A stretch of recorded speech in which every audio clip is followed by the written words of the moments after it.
In this segment, I'm going to present the solutions to your binary to decimal and your decimal to binary conversions. When you opened up the file that was called O2 binary, you should have had a file that looks just like this and printed it out. You have plenty of space to write in. I'm going to go here and show you my solution file. Let's take a look at our binary to decimal conversions. Here's our first binary number, 111000011. What we need to do is to use our chart here and say the first item, 1, is equivalent to 128. So I'll take 128, put it over here, plus this next item here is a 1 here. That means 64, so I bring the 64 over, plus the third item here is 32. I bring that over here, plus here's a 0, so I do not take the value from there. There's a 0, I do not take the value from there. And another 0, and I do not take the value from there as well. And that's where our 3 zeros come in. I have an item here. This is at this location, so it's a 2 that I bring down. This item here is in this location, so its value is 1, so I bring the 1 down. If I add these numbers up, it gives me the decimal number of 227. The next item here, I've got the first 2 zeros. That means I do not take a value for these two. So I have 2 zeros here. This item here is 32. I bring that over. This item, worth 16. I bring that over. This item is 8. I bring that over. Now I have some zeros here. I don't bring anything over for that. I don't bring anything over for that. And then 1, and I bring 1 over.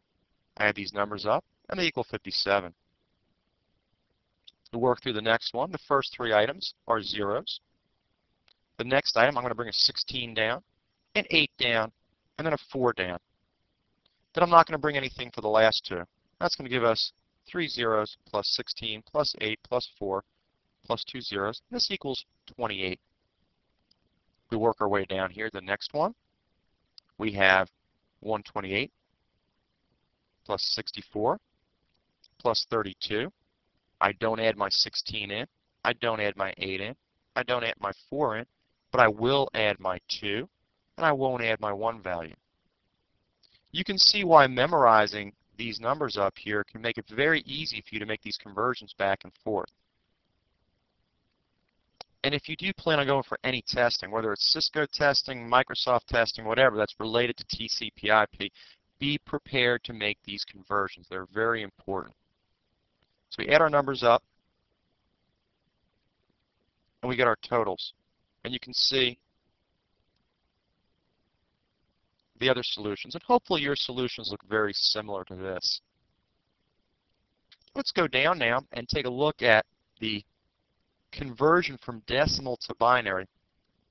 I've got the binary value chart up here. And what I did for the solutions, I popped the binary value chart in between each so we can follow along with what we're doing. If you're given the decimal number of 10 and you need to convert it from decimal to binary, we look at our values here and we say, what is the highest number in here that we can subtract from 10?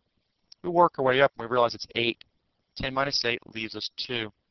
We take our 2 and we see what's the highest number in here we can subtract from 2, and it's 2. That gives us 0. For each item that we subtract, we should mark it. And if this is your paper, what would be very easy to work with is, as you're going through here, put a little mark here. So I put a mark here by 8 and a mark here by 2. And that will let you know that you're going to have zeros. You're going to have a mark by 8 and a mark by 2. And this is your binary equivalent of this decimal number. Let's go to the next one. Here's our values. But at this point, hopefully the memorization is starting to be in your head a little bit. We take 54. Highest number we can subtract is 32. So you might want to take a little mark, put a mark there.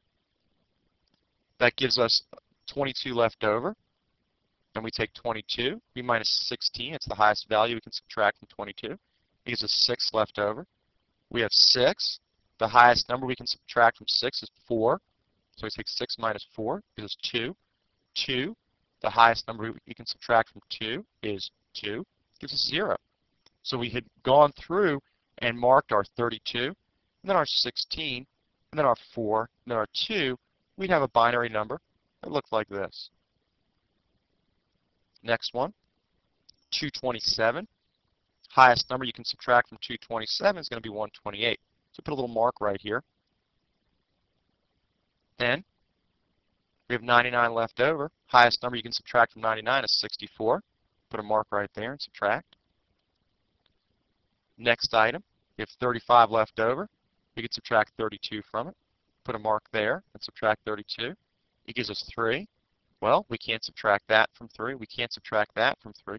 We can't subtract that from 3. That gives us our 3 zeros here. But we can subtract that from 3. And that gives us a leftover of 1. 1 minus 1 is 0. So we could see we would have subtracted a 28, or 128, a 64, a 32, skipped over these 3, and then subtracted a 2 and a 1. And that gives us our binary equivalent number here. Next one, 37. Highest we can subtract from here is 32. That gives us a remainder of 5. We can't subtract that from 5. We can't subtract that from 5, but we can subtract that. 4 minus 5 gives us 1. We can't subtract 2 from 1, but we can subtract 1 from 1. So the numbers that we subtracted from it, 32, 4, and 1. The places we translate down to here.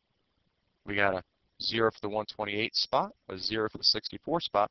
We have a 1 for 32. We have the 0 for the 16 spot, a 0 for the 8 spot, because we didn't subtract those. But we did subtract something from the 4 spot. We didn't subtract anything from the 2 spot, but we subtracted something from the 1 spot. Let's work our way over here. We can see our 55. So we can subtract 32. That gives us 23 left over. We can subtract 16 from that. That gives us 7 left over. 7, we can't subtract 8, so we skip over that. That's where this 0 comes in there, because that's the 8 value, but we didn't use it, so it's a 0. We can subtract 4. That gives us 3 left over. We can subtract 2 from our 3. It gives us 1. We can subtract 1 from that.